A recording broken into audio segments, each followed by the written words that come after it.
Portugal estava, na época da descoberta do ouro, saindo de uma situação muito ruim, que foi a União Ibérica. Então, Portugal ficou na mão da Espanha muito tempo. E quando se deu a descoberta das minas, se deu também, num período próximo, a retomada de Angola, que era uma colônia portuguesa que passou para as mãos espanholas com a União Ibérica e que depois voltou para Portugal de novo, assim como o Brasil, né? Com essa retomada de Angola, muitos escravos africanos que tinham experiências em minas de lá foram trazidos para cá para trabalhar com a mineração. Inclusive porque isso acabava rendendo lucros para a metrópole, já que os negros eles eram comprados da metrópole, não podia se fazer nenhuma negociação diretamente. Todos os negros que eram traficados, eles vinham por intermédio comercial, inclusive metropolitano, de próprio Portugal ganhava com esse monopólio desse negócio, né? As técnicas de mineração, nesse primeiro momento, elas se deveram muito mais ao trabalho e ao conhecimento dos escravos fazendo isso do que a investimento português. Eles não investiram nada. E também o trabalho era muito duro, né? E o que acabava provocando uma mortalidade muito grande. Bom, o trabalho na mineração exigia muita força física, o que fazia com que o tráfico negreiro priorizasse o homem forte, né? A condição física era importante. O tempo de vida útil de trabalho nas minas era de mais ou menos 7 anos de trabalho. Depois disso, o desgaste era tão grande do trabalhador que era contraproducente, então se substituía o escravo.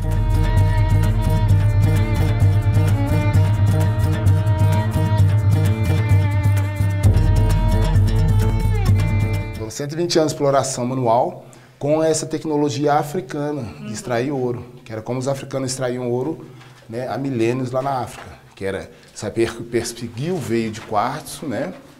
Então, o tempo todo ele vai estar mostrando a presença dele e vai estar te orientando a direção que você tem que cortar. Quer dizer, os negros que eram trazidos para cá, para serem escravizados, eles já sabiam essa técnica? Não, eles só vieram para cá porque eles sabiam a técnica. O português conhecia a África, a gente usa uma expressão muito comum no Brasil, que é de cabo a rabo.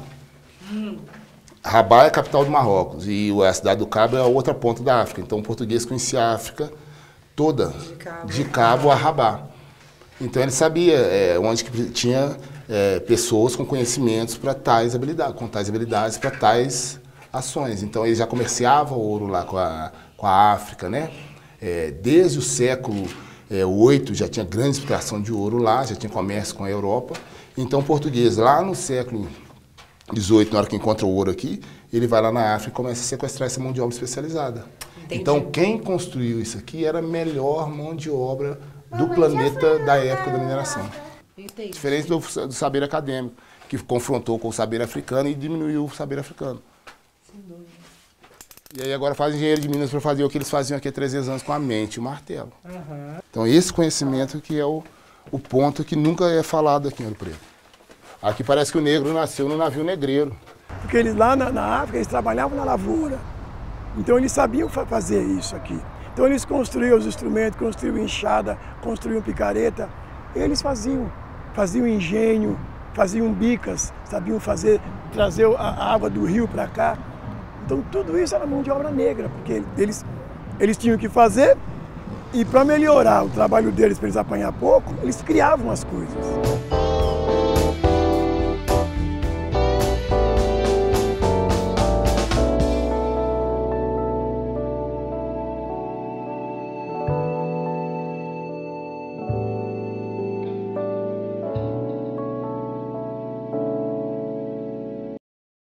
Entre 1700 e 1760, 1 em cada 4 portugueses viajou para o Brasil para a corrida do ouro. Aí a coisa vai pegar, o bicho vai pegar aqui no Brasil.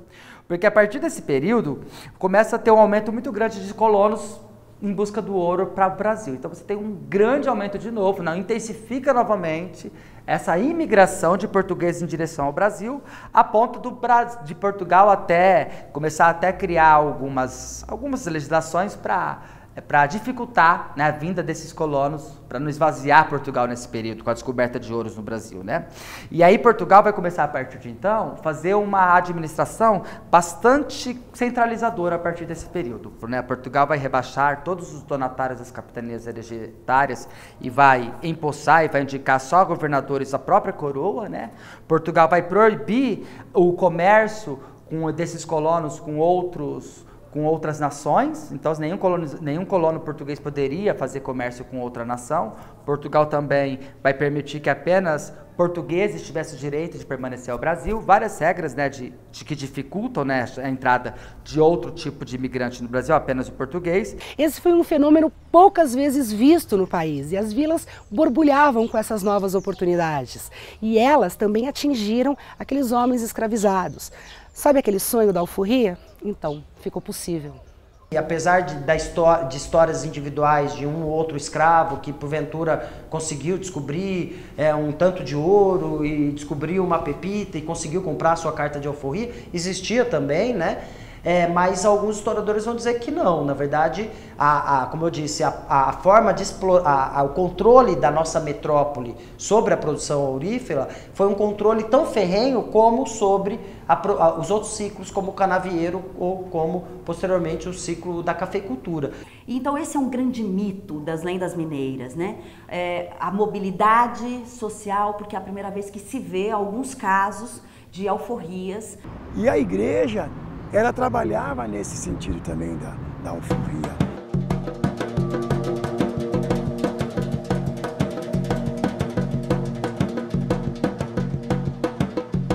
Chico Rei, né, que veio para cá como escravo, né, foi para Minas Gerais, trabalhar numa mina de ouro e comprou a liberdade de todas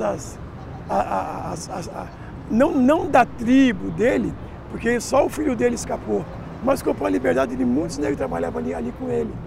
Então, a partir daí é que vai começar a surgir a história de um rei nas tribos do Congo, que é escravizado, vem para o Brasil e vai para a região de Ouro Preto. Ele se instala em Ouro Preto e ele consegue achar ouro. Quando ele consegue achar ouro, segundo a lenda, ele compra a sua alforria. E depois que ele compra a sua alforria, ele consegue, inclusive, comprar uma mina. Não só ele, mas ele e um grupo de outros escravizados compram a mina sob uma maquiagem. Um branco compra e a partir dali toda a exploração, tudo que é resultado dessa exploração passa também a comprar as alforrias de todos os outros escravizados dessa mina. Então, ele se torna rei em Ouro Preto. Pelo formato do nosso cabelo, que é uma história que o pessoal conhece, quando eles saíam da mina, eles eram revistados. E uma vez o Chico Rei foi revistado também, foi embora. Quando ele levantou, ele dormia na esteira, ele viu ouro. Ele ficou preocupado, ele falou, alguém está pondo isso aqui para me prejudicar. Né? E procurou esconder. Eu não trouxe. Na outra vez também, aí ele conversou com outros, para mim também. Aí foram ver que era no cabelo o pó de ouro caía. Aí eles começaram a lavar a cabeça e esconder aquele ouro. Entendeu? Mas para vender, eles não podiam vender. Eles tinham que ter um aliado, que era o próprio branco. Por isso que eu digo, não dá para você fazer nada sozinho. E eles fizeram a primeira cooperativa que existiu, em 1700. Século XVIII, século XVIII. Você lavava sua cabeça, você punha o seu ouro ali. E eles marcavam o quanto que você pôs de ouro. Ah, eu quero sair, você recebia juro.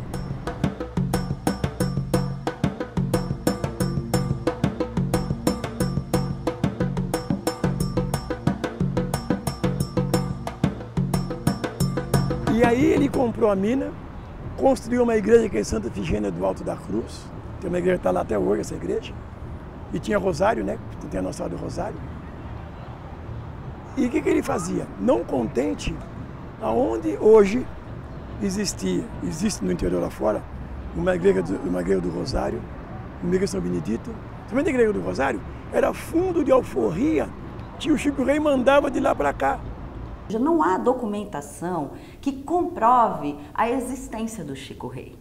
Ele é produto das histórias de Minas Gerais, contadas por tradição oral pela população.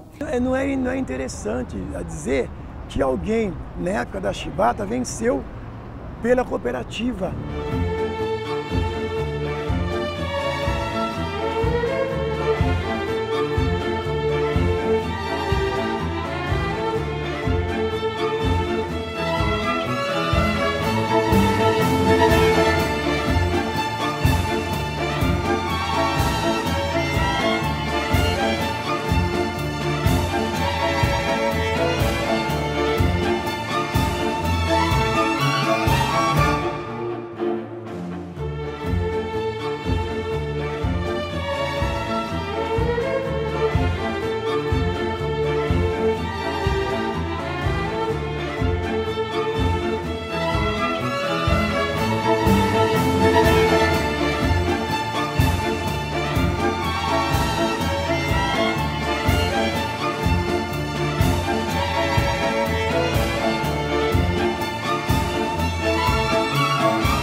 Uma série de quilombos em Minas Gerais.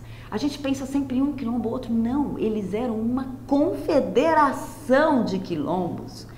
Existia, então, o quilombo Campo Grande. O que era o quilombo Campo? Era a confederação de quilombos. Era formada principalmente na região de maior extração e de maior conflito com os paulistas também, entre São Paulo e Minas Gerais. Era formado dessa maneira, porque muitos deles fugiam, né, daquele sofrimento, né, e se embrenhavam nas matas fora e se encontravam com o índio, né, que também estava fugindo dos bandeirantes, e eles se escondiam. E ali ficava o índio, ficava o branco, que era a favor à causa, e faziam famílias assim. Então é a primeira vez que a gente vai ver se constituir, a possibilidade de constituição familiar entre os negros, né? Onde eles tinham um pouquinho de vamos dizer assim, de liberdade, um pouquinho de alegria, era nos quilombos que eles construíam, né? Era nos quilombos que eles construíam, sabe? E é onde eles conseguiam viver ali, sabe? Sem a sombra de que vai ser atacado. Até que algum bandeirante descobria lá, acabava com isso e dizimava a família. Então as crianças geralmente, inclusive quando os quilombos eram atacados, elas eram as primeiras vítimas desses ataques. O quilombo do Ambrósio era um quilombo bastante famoso porque ele foi fundado em 1726, no auge da mineração. Então veja, era um período mais forte de extração. E ele foi atacado, esse quilombo, ele foi constituído em 1726 e ele foi atacado em 1746. E nesse momento em que ele é atacado, foi morto o tal rei Ambrósio, né, que era o que nomeava o quilombo, né? Então, esse quilombo ficava na cidade de Cristais, em Minas Gerais. E foi o maior e mais duradouro quilombo das Minas Gerais.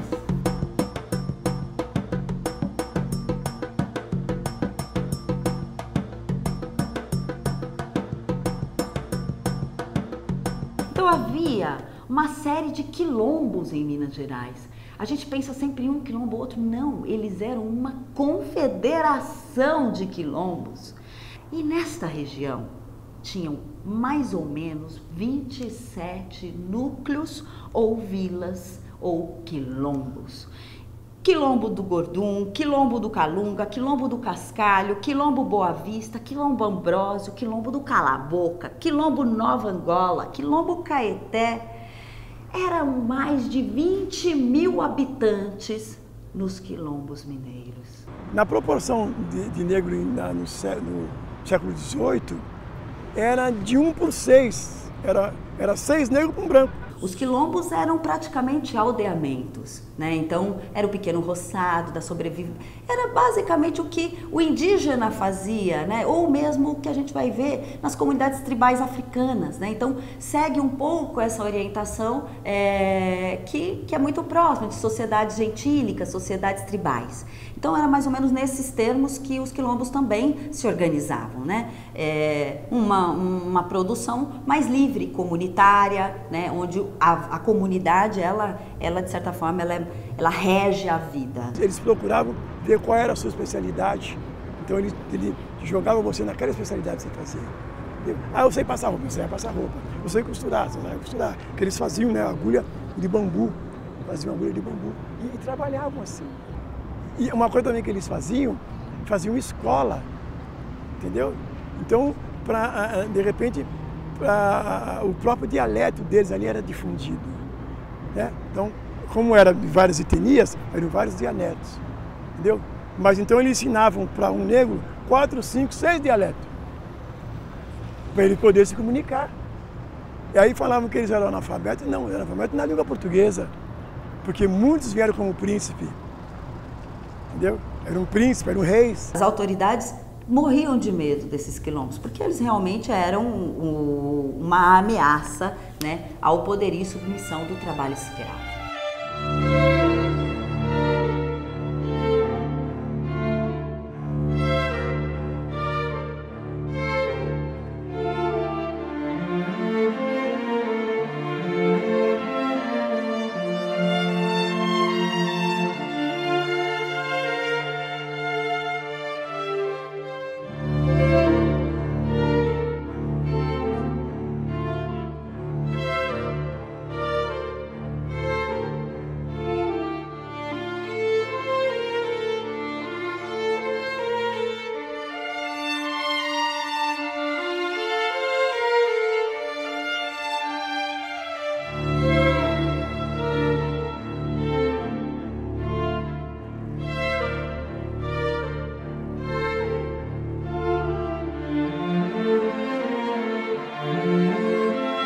Os quilombos se misturavam então costumes e tradições africanas e portuguesas, né? Então cristãos também, inclusive do catolicismo e religiões indígenas. Você vê que é comum a gente ver, hoje nem muito, mas nos bairros, aqueles despachos de encruzilhada, a gamela, farofa, galinha, garrafa de pinga e uma vela, não é isso? Ah, isso é bruxaria. Não. Era coisas que os negros que estavam na fazenda deixavam na encruzilhada, saber que ali ia passar algum negro fujão. Era para ele se alimentar. A farofa, porque é uma coisa que sustenta, a pinga, que era para ele, não tinha roupa, para ele esquentar, e as velas, era para o animal não vir comer a comida dele. Na encruzilhada, porque alguém ia passar daqui para lá, alguém ia passar daqui para cá. No início do período setecentista, com a decadência da mineração, veja, fica muito caro você manter um escravo. Então, muitas vezes se julgava melhor alforriá-lo do que mantê-lo e manter a sobrevivência dele, né? Que isso gerava um custo, e um custo grande para um período de escassez do ouro, né? Então, é por isso que inclusive aumenta as alforrias.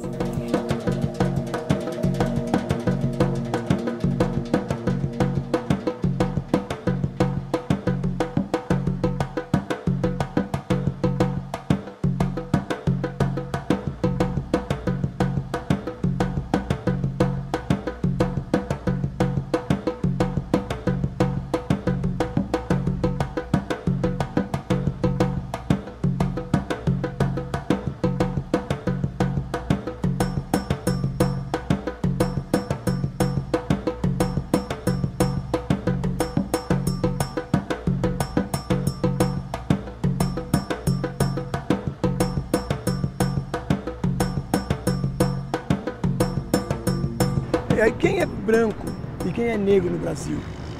Eu, se amarrar minha mão, eu não falo. Por quê? Eu sou do Bexiga, a minha mãe era da Calábria, né? Calabresa. O meu pai é um negãozão e o Bexiga era isso aqui. Se amarrar, me amordaço tudo bem, mas se amarrar a mão eu paro de falar. E esse é o Brasil. Que navio é esse que chegou agora? É navio negreiro com os escravos de Angola. Se o destino fosse outro, o Lunga teria crescido entre os seus numa aldeia angolana. E lá mesmo deixado de ser criança. Por ocasião da primeira menstruação, os mais velhos da linhagem lembrariam os ancestrais. Bichos seriam sacrificados e ela, quiçá, permanecesse reclusa durante toda a regra. Talvez lhe fosse vedado ingerir alguns alimentos e pronunciar certas palavras. Se originária de terras mais meridionais, evitaria contato com homens e gado. Houvesse nascido mais ao sul, ainda, traria marcada no corpo a nova condição, pela extração do clitóris ou retirada do ímen. Talvez fosse até obrigada a mudar de nome. Eram ritos que marcavam a entrada na puberdade e o fim da infância. No entanto, o Lunga caiu na rede de tráfico de escravos que se dirigia para o Atlântico. Em certo dia do ano de 1736, documentos portugueses a mostram extenuada em meio a umas 70 outras pessoas também capturadas. Sabemos que passou por Bengala e que pode ter sido embarcada para o Brasil. Se sobreviveu à travessia oceânica, foi das poucas crianças a aportar deste lado do Atlântico, pois o tráfico privilegiava adultos do sexo masculino. Apenas 4% dos africanos desembarcados no Valongo, que é o mercado de escravos do Rio de Janeiro naquela época, possuíam menos de 10 anos de idade. Se o Lunga foi um deles, logo aprendeu que no Brasil o ingresso no mundo dos adultos se dava por outras passagens. Em vez de rituais que exaltavam a fertilidade e a procriação, o paulatino adestramento no mundo do trabalho e da obediência ao Senhor. Uma vez na América, o Lunga seria uma criança escrava.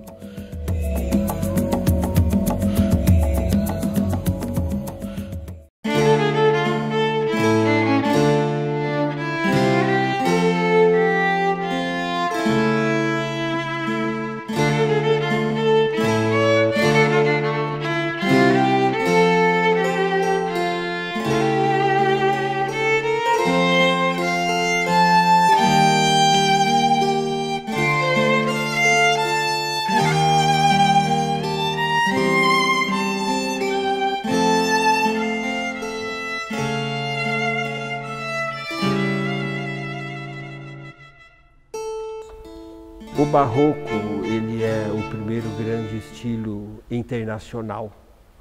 Se a gente pudesse colocar uma data, seria 1600. Vai iniciar na pintura, com a pintura do Caravaggio. E essa pintura, ela vai ser uma pintura que vai estar, de uma certa maneira, a serviço da própria igreja, que conforme aquele período, as coisas tinham mudado por causa do Concílio de Trento, e para que houvesse uma barreira para que o protestantismo não se ampliasse, as igrejas se remodelaram. O barroco europeu, o que era? Foi uma estratégia que, sobretudo, a igreja teve, né, de rebater a Contra-Reforma. E essas igrejas que se remodelaram, elas tinham uma certa norma, que essa norma foi dita por São Carlos Borromeu, um bispo de Milão, e ele falava: a hora que o fiel entrar dentro da igreja, a primeira coisa que ele tem que ver é o retábulo mor, ou o altar mor. E no altar mor deve estar o Santíssimo Sacramento.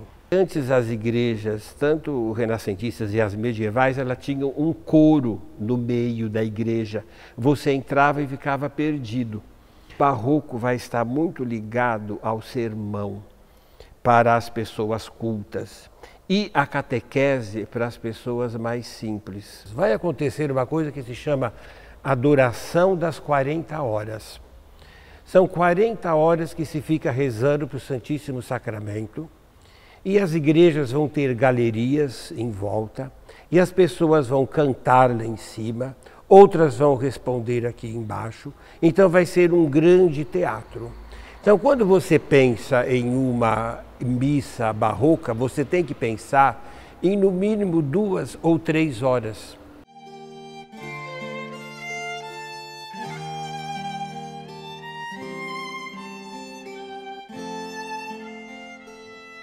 Então, todos aqueles rituais todos das cores, dos incensos e das músicas, lá na Europa, né? Tudo isso era para cativar e cooptar mais fiéis, né? Então, na arquitetura, isso se manifestava pela movimentação das fachadas, né? Vai ser uma dramatização. A gente fala isso que é uma arte total. Então, você vai ter a música, você vai ter o sermão, você vai ter o responsório em latim, e você vai ter a arquitetura, e junto com essa arquitetura você vai ter o mistério da transubstanciação, você vai ter o incenso. O barroco, ele busca uma sinestesia. Os anjos não eram mais estáticos, eles passavam a ter aquelas fisionomias, né? Como tem muito que o Aleijadinho faz, está sempre em movimento, né? Então tudo isso marca, né? Essa questão da movimentação, da dramaticidade, é o que marca normalmente o barroco. Toda a pintura barroca e toda a escultura barroca, você vai sentir que os santos vão estar no momento de desligamento do seu sistema terrestre para ir para o outro lado da vida espiritual. Então sempre vai estar em elevo, sempre vai estar em um estado de êxtase e tudo mais. Os jesuítas, eles não trazem o estilo barroco de imediato para cá, é um estilo intermediário entre o Renascimento e o barroco, que a gente vai chamar isso de maneirismo. O barroco, ele só vai acontecer no Brasil praticamente depois da expulsão dos holandeses de lá do Nordeste, por volta de 1640. Do ponto de vista urbano, as cidades primeiras que foram fundadas eram todas na costa. Aliás, existia uma disposição, um dispositivo das normativas lá do governo de Portugal que proibia qualquer aventureiro português que viesse para cá adentrar no sertão. Ele tinha que ficar na costa para defender. E tinha que ocupar e colonizar o litoral. Não podia se enveredar no meio da mata, primeiro porque era perigoso, eles não conheciam, mas tinha que ficar ali para defender a costa, né, dos invasores. A única exceção foi São Paulo. São Paulo é uma cidade que é do século XVI, que logo depois, em 1554, ela já é fundada no interior. Por quê? Porque era o caminho possível para encontrar o caminho do ouro.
Gente, melhor sacada de Ouro Preto. Olha só. Ouro Preto tá bombando com esse evento que tá tendo. Quer dizer, hoje, na verdade, estão tendo 2 eventos aqui na cidade. Isso aqui tá... A gente encontra um artista fantástico aqui dentro, né? Que coisa linda seus quadros, gente. Uma caminhada de 57 anos pintando essa cidade. Não, e ele me mostrou, ele fez questão de pegar esse quadro justamente, você olha pra ele assim, ele já é bonito, mas no escuro, ele tem uma iluminação fantástica. Olha, incrível. Da noite mesmo. Incrível essa trabalho. Então a gente vai ter o maneirismo, que vão ser as igrejas totalmente desornamentadas por fora, um triângulo frontão muito simples, que a gente vai ver isso muito em Minas Gerais. Nem torre tem, as pessoas pensam, não tem torre porque era pobre. Não se fazia torre nas igrejas renascentistas ou maneiristas, só depois nas igrejas barrocas que isso aconteceu. A gente chama de barroco, que não é um termo assim, que quem estuda mais isso diz que não é um termo muito apropriado, porque o barroco europeu, ele não tem uma relação direta com esse barroco nosso mineiro. Nós temos uma defasagem muito grande, no mínimo 50 anos, do barroco de lá da Europa para cá. A gente vai chamar isso de período barroco estilo nacional. Quando lá na Itália já se estava quase que fazendo uma outra coisa, é que vai começar esse estilo barroco com esse esplendor todo. Por quê? Porque Dom João V encontrou o ouro. Então, Minas Gerais vai gerar isso.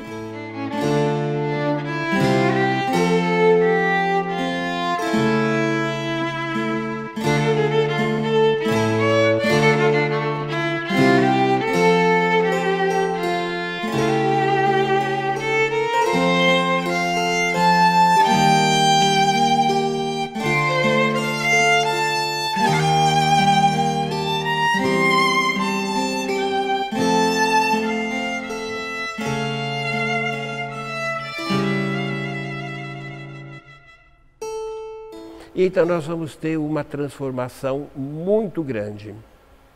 As igrejas no período barroco deixam de ter o estilo totalmente desornamentado por fora, começam a ter as suas torres.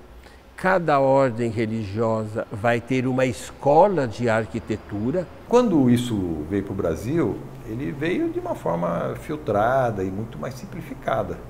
E sem esse contexto também de contra-reforma, né? Então ele foi trazido um pouco, né, pelos artistas que vinham eventualmente e foi apropriado, sobretudo pelos mulatos, né, que eram bons artífices, entalhadores, tal. E gerou então um tipo que a gente chama de barroco mineiro, que é uma expressividade, né, assim, com muito emocional, tal, mas usando outros tonalidades de cor. Você vai ter, no primeiro momento, uma arquitetura totalmente paulista, feita com baldrames de árvore, de madeira, tudo aquilo feito dentro de taipa de pilão. Depois disso, as igrejas começam a ser feitas em pedra. E aí depois, então, ela vai ter uma segunda fase e uma terceira fase vão ser essas fachadas mais onduladas. Então, quando você olha Ouro Preto, você vê uma igreja em cima de cada montanha. E de lá você vai ver uma igreja do alto para baixo, de baixo para cima. A igreja que poderia ser chamada de capela, fora a igreja matriz, ela se apresenta arquitetonicamente como um ser único e que você pode ver em toda a volta. A gente acabou ficando um pouco limitado aqui em Ouro Preto, uma pena. Uma porque, por um acaso, a cidade está recebendo um evento muito grande de ciclismo e está tomada, e muitas ruas estão fechadas, fica difícil a circulação. E segundo, por causa da chuva, está chovendo bastante. E como eu comentei, Ouro Preto tem muita ladeira com os declives absurdos com pedra, e aí o nosso carro não sobe. Mas ainda assim deu para ver obras lindíssimas do Aleijadinho. Aqui é a igreja de São Francisco, existem painéis teto com pintura, que foi feito pelo mestre Ataíde. Pinturas lindíssimas, de uma cor lindíssima. Toda a parte de altar, não dos santos, mas o altar foi feito pelo Aleijadinho. E você percebe muito douramento aqui. Então é madeira com lasca de ouro, né? Muito douramento nessa igreja. Ele também fez os púlpitos. E a fachada, pelo menos a fachada a gente consegue admirar e mostrar para vocês. Porque as obras do Aleijadinho realmente são únicas.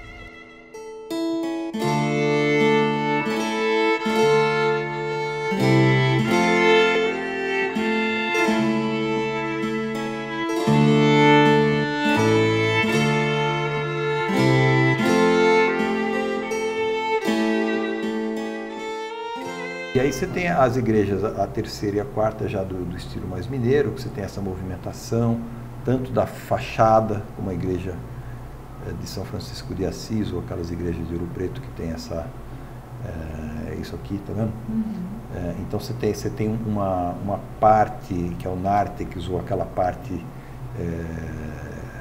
antes da portada principal, para receber as pessoas, antes de entrar na igreja. Aí você tem aqui a nave principal, você tem a capela.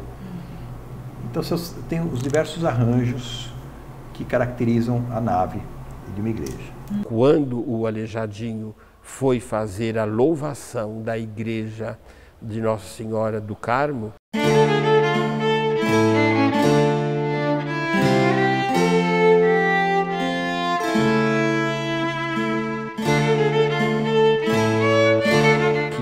o pai que tinha feito, ele falou: pai, dá uma mexida nisso, está muito duro, está muito português esse negócio, vamos dar uma mexida. Com essa mexida vai nascer o rococó em Minas.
Eles chegaram a cogitar aqui de retirar essas peças para colocar no museu por motivos de preservação, né, e colocar